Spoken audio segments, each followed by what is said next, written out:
कैसे आप सब। आई होप आप सब अच्छे होंगे और अच्छे से अपना प्रिपरेशन कर रहे होंगे। तो गाइज़ वेलकम और welcome back to the channel. हम बात करने वाले हैं how to attempt IBPS clerk pre. ठीक है, इस वीडियो में मैं अपनी अप्रोचेस के बारे में बताऊंगी कि मैं किस तरीके से अटैम्प्ट करती हूँ एग्ज़ाम को। ठीक है, कुछ डाउट्स के बारे में बात करेंगे, स्पीड एंड एक्यूरेसी को कैसे मेंटेन किया जा सकता है। इंग्लिश में मार्क्स या फिर क्वांट में मार्क्स जो हैं वो बढ़ते नहीं हैं, अर्थमेटिक में प्रॉब्लम आता है, RC में प्रॉब्लम आता है। तो इन कॉमन क्वेरीज पे हम बात करने वाले, इसलिए वीडियो को लास्ट तक ज़रूर देखना है। तो स्टार्ट करते हैं रीजनिंग के साथ में। रीजनिंग में आपको ध्यान होगा कि नंबर ऑफ़ क्वेश्चंस जो हैं वो 35 आएंगे 20 मिनट्स के अंदर। सिलेबस से आप अवेयर हैं। इस वीडियो में सिर्फ अप्रोच की बात की जाएगी। ठीक है, तो रीजनिंग के लिए दो तरीके के लोग होंगे, category A and category B। ठीक है, कैटेगरी B में वो लोग आएंगे, ठीक है, जो सबसे पहले क्या करते हैं, मिसलेनियस को अटैम्प्ट करते हैं। ठीक है, मिसलेनियस यानी कि जितने भी छोटे छोटे क्वेश्चंस हैं उनको अटैम्प्ट करते हैं। ठीक है, जो भी other than puzzle and sitting arrangement होता है। ठीक है, पजल एंड सिटिंग अरेंजमेंट के अलावा जितने भी क्वेश्चंस होते हैं उनको अटैम्प्ट करते हैं वो लोग होते हैं। ठीक है, क्योंकि इनको ऐसा स्टार्टिंग में कॉन्फिडेंस नहीं होता है कि हम पजल एंड सिटिंग करेंगे तो हमारा बिल्कुल ठीक होगा। कई बार भी लोग डाउट में रहते हैं। ठीक है, तो कोई दिक्कत नहीं है, सीक्वेंस आपका ऐसे भी रह सकता है, कोई इशू नहीं है। ठीक है, तो एक तो ये लोग आ गए। ठीक है, और एक कैटेगरी के अंदर होते हैं जो पजल एंड सिटिंग को पहले करते हैं। ठीक है, वो बहुत ज़्यादा कॉन्फिडेंट होते हैं इस चीज़ को लेकर के, क्योंकि उनका अप्रोच स्टार्टिंग से यही रहता है। दैन वो मिसलेनियस करते हैं। तो दोनों ही सीक्वेंस में कोई दोनों ही कैटेगरी में कोई प्रॉब्लम नहीं है। ठीक है, सीक्वेंस थोड़ा थोड़ा सा चेंज हो रहा है, तो बिल्कुल भी टेंशन नहीं लेना है। अगर आपका जो कैटेगरी है वो B आता है तो भी आपको लास्ट मोमेंट पर अप्रोच चेंज नहीं करना है।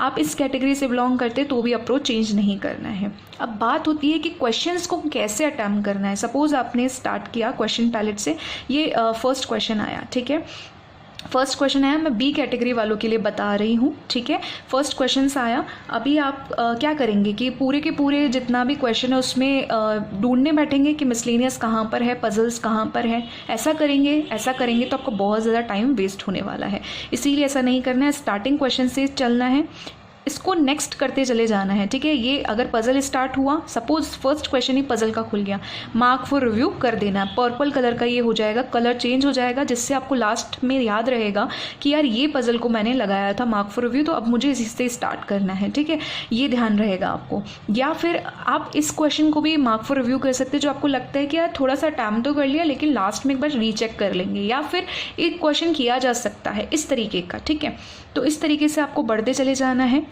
Line by line. अगर आप चलते चले जाएंगे तो आपके मिसलेनियस भी कंप्लीट होंगे, एक एक क्वेश्चंस को ढूंढना नहीं पड़ेगा, और पजल एंड सिटिंग में भी आपका टाइम वेस्ट नहीं होगा, बल्कि उसके लिए टाइम आपको मिल जाएगा। ठीक है, तो ये तो अप्रोच रहेगा। इवन कैटेगरी A वालों के लिए भी यही अप्रोच रहने वाला है। ठीक है, उसके बाद में मिसलेनियस पोर्शन में क्या सारा अटैम्प्ट करना नहीं। जो क्वेश्चन आपको बिल्कुल अच्छे से नहीं आते हैं, आप डाउटफुल हैं, डबल माइंड हो रहा है, तो अब आपको स्किप कर देना है। स्किप का एक ऑप्शन है कि बिल्कुल छोड़ देना है, फिर उस क्वेश्चन पे दोबारा टाइम वेस्ट करने के लिए नहीं जाना है। ठीक है, वो चीज़ हो गई। तो ये जो अप्रोच मैंने बताया आपको क्वेश्चंस को ढूंढने का, ये आपका तीनों ही सेक्शन में एज इट इज़ चलेगा। ठीक है, आगे हम बात करते हैं अब क्वांट की। ठीक है, तो क्वांट की अगर हम बात करते हैं तो क्वांट में भी आपके 35 क्वेश्चंस 20 मिनट्स में आएंगे। यहाँ पे सबका अप्रोच सेम रहने वाला है, किसी का भी अप्रोच मतलब मेरा खुद का भी अप्रोच वही रहता है। तो मैं आपको बताती हूँ। फर्स्ट पे आपको स्पीड मैथ्स को लेना है। स्पीड मैथ्स के अंदर आपके पास में जो है आता है क्वाड्रेटिक इक्वेशन। ठीक है, क्वाड्रेटिक इक्वेशंस आती हैं आपके पास में, सीरीज़ आती है जिसके अंदर मिसिंग सीरीज़ या फिर आपका रॉन्ग नंबर सीरीज़ आता है, एंड देन आपके पास में सिंप्लीफिकेशन एंड अप्रॉक्सीमेशन आता है। ठीक, तो सबसे पहले आपको क्या अटैम्प्ट करना चाहिए, सबसे पहले आपको सिंप्लीफिकेशन अप्रॉक्सीमेशन, देन आपको क्वाड्रेटिक इक्वेशन कर लेना है। इसको थोड़ा सा होल्ड पे रखेंगे। ठीक है, थोड़ा सा होल्ड पे रखा है, ये दोनों चीज़ें आपने अच्छे से अटैम्प्ट कर लिया है। ठीक, उसके बाद में आपको क्या करना है, DI। अभी आप वही चीज़ स्टार्टिंग से स्टार्ट कर रहे हैं। सिंप्लीफिकेशन के क्वेश्चंस हो गए, क्वाड्रेटिक के हो गए, बीच बीच में DI आती जा रही है। ठीक है, बीच बीच में DI आती जा रही है, उसको मार्क फॉर रिव्यू करते जाना है आपको। ठीक है, तो एक चीज़ मैं आपको बता दूं कि मार्क फॉर रिव्यू रखते हैं तो उसी से ही आपका कलर चेंज हो जाता है ना, आइडिया लग जाता है कि आपने DI को मार्क फॉर रिव्यू किया था। ये अप्रोच अगर आप मॉक से ही स्टार्ट कर देंगे तो आपका एग्जाम में बहुत बेनिफिट होने वाला है, ठीक है। बाद में आपको क्वेश्चंस ढूंढने नहीं पड़ेंगे, क्योंकि ज़रूरी नहीं है कि सिंप्लीफिकेशन अप्रॉक्सीमेशन में या क्वाड्रेटिक इक्वेशन में आपने सारा क्वेश्चन किया ही हो, ठीक है। कुछ एक आध क्वेश्चन होता है जो हम छोड़ भी देते हैं, तो हम फिर कंफ्यूज होते से रहते हैं, तो वो कन्फ्यूज़न की वजह से टाइम वेस्ट होता है और उस वजह से परफॉर्मेंस या नंबर ऑफ अटैम्प्ट्स गिरने लगते हैं। तो वैसा नहीं करना है। ये छोटी सी चीज़ें हैं लेकिन बाद में बहुत बड़ी बन जाती हैं, जिस पर अभी से ही काम करना ज़रूरी है, ठीक है। DI हो गया। थर्ड नंबर पे आपको क्या करना है, जो भी सीरीज़ आई थी वो करना है, चाहे आपका मिसिंग आया हो या फिर रॉन्ग आया हो। जो आपको लॉजिक आ रहा है ना, आपको सिर्फ उसी को अप्रोच करना है। सपोज 5 to 6 क्वेश्चंस आ गए, आपके सिर्फ 3 क्वेश्चंस बन रहे हैं, 4 क्वेश्चंस बन रहे हैं, तो आपको जिनका लॉजिक नहीं आता इमीडिएटली स्किप कर दीजिए, अदरवाइज टाइम वेस्ट होता है, ठीक है। बिल्कुल वो नहीं करना है कि आपने बहुत अच्छे से प्रैक्टिस किया तो फिर भी आपको लॉजिक हिट नहीं कर रहा है, क्या हो गया हिट नहीं कर रहा है, तो छोड़ो इसको, हम अर्थमेटिक में ज़्यादा कर लेंगे एक आध क्वेश्चन। चलिए अर्थमेटिक पे आ गए, ठीक है। लास्ट में आपको अर्थमेटिक करना है। अर्थमेटिक में भी उन्हीं टॉपिक को अप्रोच कीजिएगा जिसमें आप बहुत श्योर हैं, ठीक है। कोई ऐसा क्वेश्चन मिलता है जिसमें आपको लगता है 3-4 लाइन का है और थोड़ा सा ना कैलकुलेटिव सा लग रहा है, ठीक है, प्रैक्टिस के बाद में आपको ये फील हो जाता है, तो फिर आपको इमीडिएटली क्या करना है, स्किप करना है, यानी कि बिल्कुल भी नहीं करना है, ठीक है। कुछ क्वेश्चंस ऐसे पक्का होंगे जो आपके टाइम वेस्ट करवा देंगे, तो उनको महान बनने के लिए या हमें ज़्यादा से ज़्यादा अटेम्प्ट करने के लिए फालतू में वहाँ एक्सपेरिमेंट नहीं करना है, ठीक है। तो इससे आप एक डिसेंट स्कोर कर सकते हैं। मैं बता देती हूँ आपको कि आप 25 से 28 एकदम आसानी से बना सकते हैं क्वांट के अंदर, ठीक है। और उसके अलावा पेपर के लेवल पे डिपेंड करता है कि आप किस तरीके से उस चीज़ को और भी अच्छा कर सकते हैं। कई लोग फुल में से फुल भी करते हैं, तो प्रैक्टिस पर ही सब कुछ डिपेंड करता है, ठीक है।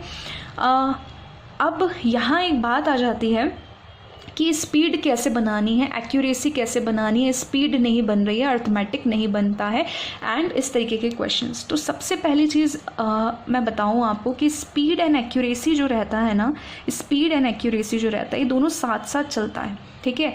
ये दोनों साथ साथ चलता है, ठीक है। कैसे कि आपका स्पीड बहुत अच्छा है, आपने नंबर ऑफ अटैम्प्ट्स कर लिए 70+, अगर एक्यूरेसी नहीं है तो आपका चांसेस बहुत कम है, या मान ही लीजिए कि बिल्कुल भी आपका सिलेक्शन नहीं होगा, ठीक है। अभी आपका एक्यूरेसी बहुत अच्छा है लेकिन स्पीड आपका कम है, ठीक है। सपोज आपने 40 किए थे, चलो नॉर्मलाइजेशन में भी आपके 45 मार्क्स आ गए, लेकिन आपका जो कट ऑफ है ना वो 50 गया है, तो भी आपको लॉस हो सकता है। इसीलिए दोनों को मेंटेन करना जो है ना बहुत ज़्यादा ज़रूरी है। इसके लिए आप क्या करेंगे, मेंटेन करने के लिए क्या रेडी करेंगे अपने माइंड को कि आपको मतलब ज़्यादा से ज़्यादा क्या करना है, प्रैक्टिस करना है। प्रैक्टिस कैसे करेंगे कि जिन टॉपिक्स में डाउट आता है आप उनको क्विज़, मतलब उनका पर्टिकुलर क्विज देख करके, टॉपिक वाइज क्विज देख करके उसको सॉल्व कर सकते हैं, ठीक है। आप सेक्शनल मॉक दे सकते हैं, जिस भी सेक्शन में आपको सबसे ज़्यादा एरर आता है या प्रॉब्लम क्रिएट होता है, कम मार्क्स आते हैं, उन पे फोकस करना है आपको, ठीक है।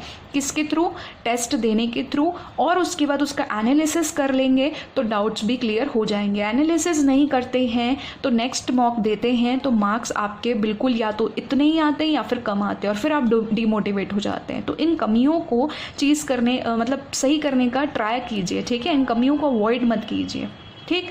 तो आप अपना बेस्ट से बेस्ट दे सकते हैं, ये बस ध्यान दीजिए, ठीक है। तो इस तरीके से आपका स्पीड और एक्यूरेसी भी आप मेंटेन रखेंगे तो आपका जो अटैम्प्ट है वो भी अच्छा होगा, एक्यूरेसी भी मेंटेन रहेगा, नॉर्मलाइजेशन में भी फ़ायदा मिलेगा। क्योंकि हमें नहीं पता कि कौन सी जो शिफ्ट है ना वो इजी आएगी, मॉडरेट आएगी, IBPS किसी भी शिफ्ट में खेल सकता है। इसीलिए आपको बिल्कुल तैयार रहना है। इन अप्रोचेस को, इन चीज़ों को आप अभी भी ट्राई करेंगे तो जिनका 3 और 4 सितंबर को है उनके पास में अच्छा खासा दिन है कि टाइम है, तो वो अपना जो है एक बैलेंस बना सकते हैं, ठीक है, मॉक के थ्रू। और जिनका 28 को ही है तो वो ज़्यादा से ज़्यादा मॉक को अप्रोच करे, फुल लेंथ मॉक को अप्रोच करे, ठीक है। अब बात कर लेते हैं कि इंग्लिश में क्या करना चाहिए। सबसे ज़्यादा जो टेंशन रहता है वो हम सबको इंग्लिश का रहता है। जब मैंने भी स्टार्टिंग किया था तो मुझे भी इंग्लिश का टेंशन हुआ था, लेकिन टेंशन नहीं लेना है। फर्स्ट ही आपका क्वेश्चन खुलेगा RC का, स्किप करेंगे, स्टार्टिंग में आप इसको स्किप करेंगे, ठीक। दूसरा होता है आपका पैराजम्बल। पैराजम्बल को चाहे आपका पैराजम्बल जो है क्वेश्चन वो या तो आपका जैसे A आ गया स्लैश होकर के इस तरीके का क्वेश्चन आता है, या फिर आपके क्या होता है कि 5 या 6 का जो है वो आपको सेंटेंसेस दे देता है, उसमें आपको पूछता है कि फर्स्ट कौन सा है, लास्ट कौन सा, इस तरीके से, ठीक है। स्किप रखना है, इसको भी आपको स्टार्टिंग में स्किप कर देना है, ठीक है, कोई भी पैटर्न आ जाए स्किप। तो आप स्टार्ट किससे करेंगे? आपको स्टार्ट करना है किससे? मिसलेनियस पार्ट से। मिसलेनियस में आपके फिलर्स आ गए, ठीक है, आपके फिलर्स आ जाएंगे, आपके पास में मैच द कॉलम हो जाएगा, ठीक है। उसके अलावा आपके पास में आता है क्लोज टेस्ट, उससे आप उसको कर सकते हैं। सेंटेंस इंप्रूवमेंट आता है, ठीक है। इस तरीके के आपके जितने भी जो टॉपिक्स है उनको आप कर सकते हैं, ठीक। जितना आ रहा है आपको करना है। फिलर्स के 5 क्वेश्चंस हैं, बहुत इजी आए थे। अगर आपको एक आध भी डाउट लगता है तो आप उसको तुरंत स्किप करेंगे। स्किप मेथड को भी भूलना नहीं है। एक स्किप हो रहा है कि हम मार्क फॉर रिव्यू करके फिर उस पर दोबारा से अप्रोच करेंगे और उसको बिल्कुल कर ही लेंगे, ठीक है। और एक स्किप हो रहा है कि बिल्कुल उसको तो हाथ लगाना ही नहीं है, चाहे कुछ भी हो जाए, क्योंकि वो हमें कन्फ्यूज़ करने के लिए दिया हुआ है। तो दोनों चीज़ों में फ़र्क समझ लीजिएगा, ठीक है। अब ये चीज़ हो गई यहाँ से। उसके बाद में आपको क्या करना है कि जब ये कंप्लीट हो जाता है तभी आपको कहाँ पर आ जाना है? पैराजम्बल पर आ जाना है। ये बहुत जल्दी हो जाते हैं क्योंकि ये इस तरीके का अगर पैटर्न दिया हुआ है ABCD करके स्लैशेस में, तो ये इसमें होता क्या है कि आप लिंक करके ऑप्शंस के थ्रू भी जा सकते हैं, ठीक है। तो ये हो जाएगा। उसके अलावा अगर आपका इस तरीके का पैटर्न आ जाता है, 5 to 6 सेंटेंसेस दे देता है, उस केस में आपको क्या करना है कि सपोज़ नहीं बन रहा आपसे, ठीक है, तो आप सिर्फ इतना बना लें, ऑप्शंस के थ्रू जाएं और उससे देखें कि फर्स्ट मतलब अगर 6 सेंटेंसेस दे रखे हैं तो आप ऑप्शंस के थ्रू कर सकते हैं, ठीक है। अगर 5 ही ऑप्शन दे रखे हैं तो फिर आपको चेक ही करना पड़ेगा। तो first sentence and last sentence निकाल लीजिए। अगर उतना भी कर लेंगे तो भी बहुत अच्छा स्कोर है, ठीक है। अगर पेपर आपको आ रहा है, आप बहुत अच्छे से कॉन्फिडेंट होकर के कर रहे हैं, तो आप पूरा का पूरा भी अटैम्प्ट कर सकते हो, उसमें कोई दोहराई वाली बात नहीं है, ठीक है।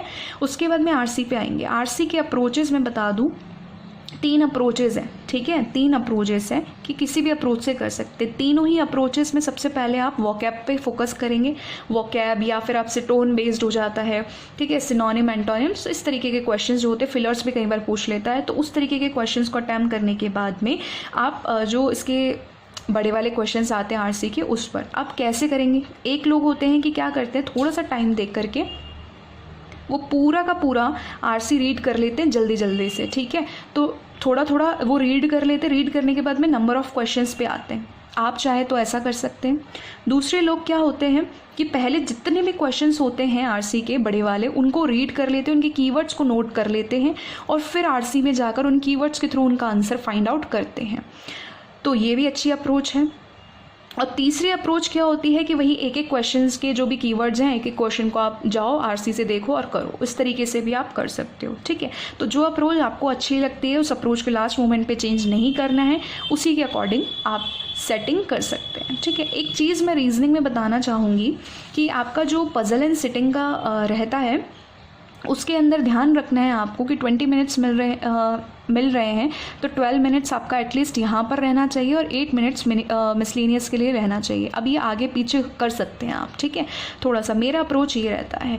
और दूसरी चीज़ मैं बताऊँ कि रीजनिंग के अंदर मैं इसी कैटेगरी से करती हूँ, मतलब पहले पजल्स एंड देन मिसलेनियस, ठीक। मुझे जो नहीं आता मैं बिल्कुल श्योर नहीं होती, स्किप कर देती हूँ। और अप्रोच जाने का क्वेश्चंस पे इस तरीके से रहता है मेरा। क्वांट का भी एज इट इज़ रहता है, ठीक है। चाहे आपका पेपर कितना भी मॉडरेट आया हो, आप एटलीस्ट इतना अटैम्प्ट कर लेते हैं। इजी में तो अब और भी अच्छा हो जाता है आपका, ठीक है। चौथी चीज़ अगर मैं यहाँ पे बताऊँ कि स्पीड एंड एक्यूरेसी के बाद, तो इंग्लिश जो है ना, इंग्लिश के अंदर भी मैं बिल्कुल इसी तरीके से अप्रोच जाती हूँ जो मैं बता रही हूँ आपको, ठीक है। एंड आई थिंक आप लोगों में से भी मोस्टली लोग इसी तरीके से करते होंगे। हम पैराजम्बल और RC के अंदर थोड़ा बहुत ऊपर नीचे हो सकता है, वो आप अपने अकॉर्डिंग देख सकते हैं, ठीक है। अब ये सारी बातें तो हो गई कि किस तरीके से क्या अप्रोच करना चाहिए, ठीक है। आई होप आपको चीज़ें क्लियर भी होंगी। छोटी सी चीज़ और मैं आपको बताना चाहूँगी कि रीजनिंग के अंदर ना DS का पैटर्न, ठीक है। क्वांट के अंदर Q1 Q2 और DS, ये बहुत ही क्लर्क लेवल के ये क्वेश्चंस आपको देखने को मिल सकते। तो एक्स्ट्रा टॉपिक इनको थोड़ा सा प्रिपेयर करके जाना, ताकि आपको एग्जाम में ऐसा ना लगे कि आपने कोई चीज़ नहीं कर ली है, ठीक है। और इसी चीज़ के बारे में मैंने RRB PO के जो प्रीवियस वीडियोज़ हैं उसके अंदर भी बताया था कि कौन सी चीज़ को आपको करके जाना है लास्ट दिनों में, ठीक है। उसमें भी ये टॉपिक्स को मैंने इंक्लूड किया था। आप 30+ रीजनिंग में आराम से अटैम्प्ट कर सकते हैं। मैंने क्वांट का पहले ही बता दिया आपको कि अगर मॉडरेट आता है तो इतना ही रहता है, अगर इजी आता है तो आप मैक्स टू मैक्स तो कितना भी कर सकते हैं, ठीक है। इंग्लिश के अंदर भी कई बच्चे हम सुनते हैं कि पूरा 30 आउट ऑफ 30 करके आ जाते हैं, ठीक है। ऐसा भी हो सकता है, शिफ्ट वाइज डिपेंड करता है। अदरवाइज आप 25 से 28 क्वेश्चंस तो बिल्कुल ठीक से कर सकते हैं, क्योंकि वोकैब बेस्ड है ना, तो उसमें रिस्क नहीं लेना चाहिए, ठीक है। बात कर लेते हैं कि मार्क्स क्यों नहीं बढ़ रहे हैं। मार्क्स क्यों नहीं बढ़ रहे हैं, तो ऑब्वियस सी बात है कि प्रैक्टिस में कमी है। आप टेस्ट का एनालिसिस नहीं करते, चाहे सेक्शनल टेस्ट हो चाहे क्विजेज हो, आप उनका एनालिसिस नहीं करते। उस वजह से आपके डाउट्स क्लियर नहीं हो पा रहे हैं, डाउट वाले टॉपिक्स पर आप काम नहीं कर रहे हैं, इसीलिए आपके मार्क्स इंक्रीज़ नहीं हो रहे हैं, ठीक है। कोई भी आप मॉक देने के लिए जाते हैं ना, पहले वाले मॉक का रिविज़न करके दीजिए, दूसरे वाले मॉक में आपको डेफिनेटली सुधार दिखेगा, ठीक है। और कई बार तो हम ये देखते हैं कि मॉक के अंदर भी हमारे फुल मार्क्स आ जाते हैं, मतलब जितना हमने चाहे अटैम्प्ट कम किया था लेकिन पूरा एक्यूरेसी के साथ किया, पूरा ईमानदारी से किया, पूरा अच्छे से अप्रोचेस के साथ में किया, तो फुल में से फुल मार्क्स आ जाते हैं, ठीक है। और एग्ज़ाम में तो आपका नॉर्मलाइजेशन फैक्टर भी रहता है, तो मार्क्स बढ़ते हैं, ठीक है। एक एडवाइस मैं आपको ये देना चाहूँगी कि ये जो अप्रोच है ना, छोटी सी है, अगर आपने नींव मजबूत रखी है ना, तो आपका जो मकान है ना, जो आपका जो घर है ना, वो एकदम अच्छा बनने वाला है। नींव अच्छी होनी चाहिए, तो नींव है आपकी, ठीक है। प्री के साथ साथ आपकी नींव पड़ रही है, मेंस में भी यही चीज़ें, यही हैबिट्स आपको काम आएंगी। एक एडवाइस ये है। दूसरी चीज़ है, हज़ारों अप्रोचेस के पीछे मत पड़ना। मेरी अप्रोच को देख करके अपनी अप्रोच को लास्ट मोमेंट पर चेंज मत करना, अदरवाइज़ आपकी परफॉर्मेंस पर बहुत बुरा इम्पैक्ट पड़ेगा, ठीक है।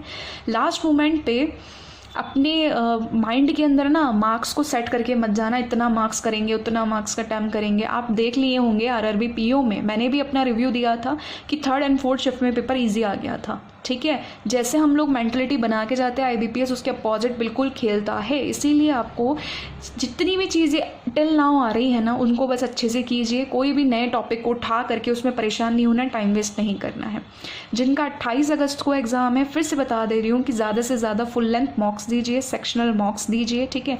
जहाँ दिक्कत आ रही है टॉपिक के अंदर, वहाँ क्विज दीजिए, ठीक है, रिवाइज कीजिए। एंड जिनका थोड़ा सा 3 या 4 सितंबर को है, वो थोड़ा बहुत एक एक चीज़ को बहुत अच्छे से कर सकते हैं, ठीक है। बाकी की नेक्स्ट वीडियोस में मैं बात करने वाली हूँ जीए के बारे में, कि जीए कैसे प्रिपेयर करनी चाहिए, ठीक है। उसके अलावा मेंस के रिगार्डिंग भी कुछ वीडियोस आने वाले हैं, इसीलिए इस आगे आने वाले सेशंस को भी बिल्कुल देखिएगा। अगर आपके कोई भी सजेशंस है, कोई भी डाउट्स है, तो आप कमेंट सेक्शन में बता सकते हैं। इसके अलावा भी कोई ऐसी क्वेरी है जो आपकी सॉल्व नहीं हुई है, तो भी आप कमेंट सेक्शन में मुझे बता सकते हैं, ठीक है। और अगर ये वीडियो आपको पूरा अच्छा लगा है, ठीक है, तो आप इसको लाइक कर देना, सब्सक्राइब कर लेना चैनल को अगर अभी तक सब्सक्राइब नहीं किया है तो, and max to max friends के साथ में शेयर करना।